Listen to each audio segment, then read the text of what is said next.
2026년 인천 국어 임용 합격자입니다. 저는 좀 성격 자체가 열정적인 스타일이라서 일단 내가 임용을 하기로 마음에 먹었으면은 한 번에 끝내자라는 마음으로 쉬는 시간 없이, 그때 이제 학부생이었으니까 학교를 가는 시간은 제외하고 매일 도서관에 있었던 것 같아요. 구체적으로는 처음 공부를 시작하게 되니까 이제 새로운 내용을 학습하고 이렇게 몰입하는 것이 재밌기도 하더라고요. 그래서 거의 집에서 7시 30분에 나와서 밤에 11시 반에 이게 집에 들어왔어요.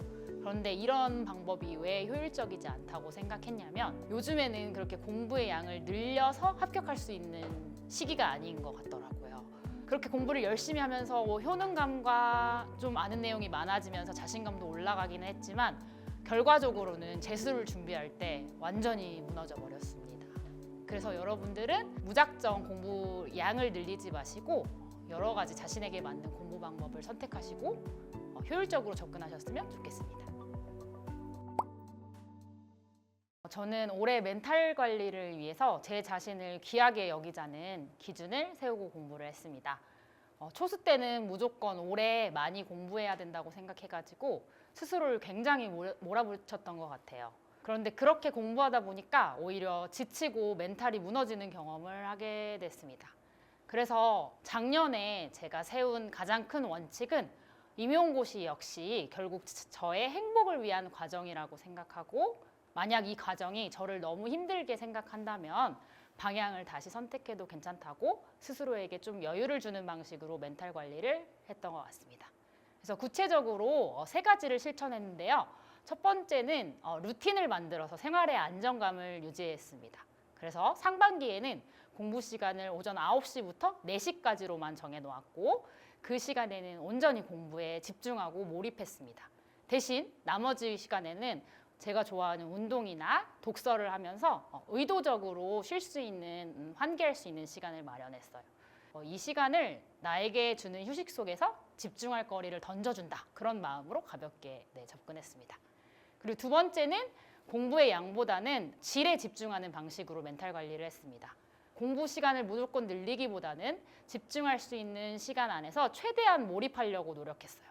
그렇게 하니까 부담도 훨씬 줄어들고 효율도 높아졌던 것 같습니다. 마지막으로는 충분한 휴식을 통해서 감정을 관리했습니다. 임용고시는요, 우리가 1년 동안 장기전으로 이루어지기 때문에 공부가 자칫 스트레스나 부정적인 감정과 연결되면 버티기가 굉장히 어렵다고 느꼈어요. 그래서 저는 요가를 좋아하거든요. 그래서 꾸준히 요가를 하면서 스트레스를 풀었고, 그다음에 5, 6월 달에는 너무 집중이 안 돼가지고 아침 시작을 수영으로 했어요. 그러면서 하루를 기분 좋게 시작할 수 있도록 조정했던 것 같습니다. 공부를 버텨내야 되는 시간이 아니라 제가 감당할 수 있는 과정으로 이렇게 조절한 다음에 그런 과정을 통해서 멘탈도 훨씬 안정될 수 있었던 것 같습니다. 저는 지금 가장 2가지가 떠오르는데요. 첫 번째는 7, 8월 달에 TF팀 참여한 것과, 그 다음에 다들 잘 알고 계시겠지만 양질의 모의고사를 통해서 이제 반복적인 훈련이었던 것 같아요. 먼저 7, 8월 달에 TF팀 활동을 하면서 저는 원래 공부 스타일이 기출과 개론서 중심으로 기본에 충실하자라는 입장이었어요. 근데 이제 수험 기간이 좀 되고 개론서를 반복해서 보다 보니까 공부가 다소 루즈해지는 순간이 오더라고요. 그리고 제 성격 자체가 단조로운 방식을 유지하는 걸 힘들어해요. 그래서 수험 기간 내내 월별로 이벤트를 설정을 했거든요. 그런데 7, 8월 달에 TF팀을 모집한다는 소식을 듣고 일주일에 한 번씩 서울로 와서 여행 가는 기분으로 공부에 임했고, 이러한 학습 변화가 학습 자극과 동기부여에 큰 도움이 됐어요. 구체적으로는 노량진에 도착하자마자 개론서에 빈칸을 뚫어놓고 그것을 이제 쪽지 시험식으로 했고, 실제로는 그렇게 하시지는 않았는데 이렇게 점수를 다 붙여놓는다고 하셨어요. 그러니까 갑자기 도파민이 확 돌면서 고등학교 때처럼 막 치열하게 이렇게 하게 된 그런 좋은 경험이 있습니다. 그리고 두 번째는 양질의 모의고사 훈련입니다. 선생님 문제가 일부에서는 문제가 다소 모호하다는 의견도 있었지만 오히려 실제 시험처럼 사고력을 요구한다는 점에서는 매우 효과적이었던 것 같아요. 그래서 저는 하반기 7, 8월 달부터 본격적으로 답안지에서 직접 작성해보는 연습을 했고, 그다음에 구체적으로 연습할 때는 모의고사에서는 조건에 맞춰서 최대한 간결하고 구조화되게 쓰려고 노력했어요. 그리고 스터디원들과 첨삭을 진행하면서 서로의 문제풀이 사고 과정을 공유했고 그다음에 중요한 문제를 중심으로 철저하게 복습했습니다. 그래서 학습 효과를 극대화할 수 있었던 것 같습니다. 이게 스스로 주체적인 학습 태도 그것이 갖춰지면 훨씬 더 시너지가 날 것 같습니다. 그래서 이제 박노성 선생님의 커리큘럼을 따라가지만 수업을 듣고 제 손으로 직접 노트를 정리하였고요. 그다음에 학습 내용을 눈으로 확인하면서 개론서를 확인했어요. 그다음에 그것이 기출문제로 어떻게 구체화 되는지 그래서 스스로 연결해보는 시간이 꼭 필요하다고 생각하고요.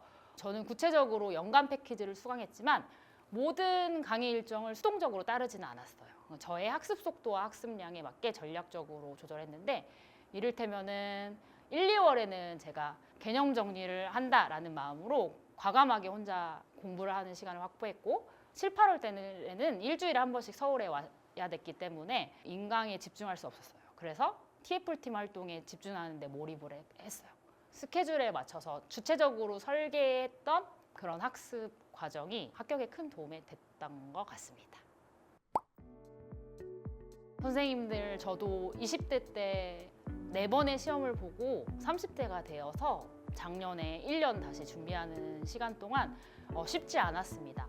계속해서 과거에 실패했던 경험들도 떠오르고 이제 책상 앞에 앉으면 그런 트라우마 같은 것들이 많이 생각됐는데요. 그렇게 생각하시지 마시고 결국 제가 합격해보니까 다 때가 있는 것 같아요. 그래서 그 때가 올 때까지 자기 자신을 격려하고 할 수 있다고 믿어주시고 그래서 여유를 가지면 여러분들 충분히 합격하실 수 있을 거라고 믿습니다. 네, 응원할게요.